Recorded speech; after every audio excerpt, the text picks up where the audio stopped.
اللہ الرحمن الرحیم۔ السلام علیکم ورحمۃ اللہ وبرکاتہ۔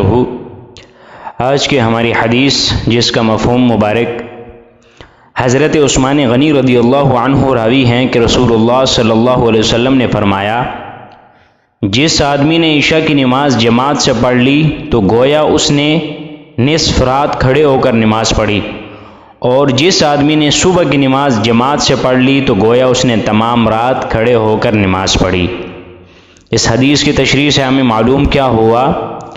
اگر حدیث کے ظاہری الفاظ کو دیکھا جائے تو اس سے یہ بات ثابت ہوتی ہے کہ صبح کی نماز کا ثواب عشاء کی نماز کے ثواب سے زیادہ ہے، کہ جب ہی تو کہا گیا ہے کہ عشاء کی نماز جماعت سے پڑھنے والا نصف رات تک نماز پڑھنے والے کے برابر ہوتا ہے، اور فجر کی نماز جماعت سے پڑھنے والا پوری رات تک نماز پڑھنے والے کے برابر ہوتا ہے۔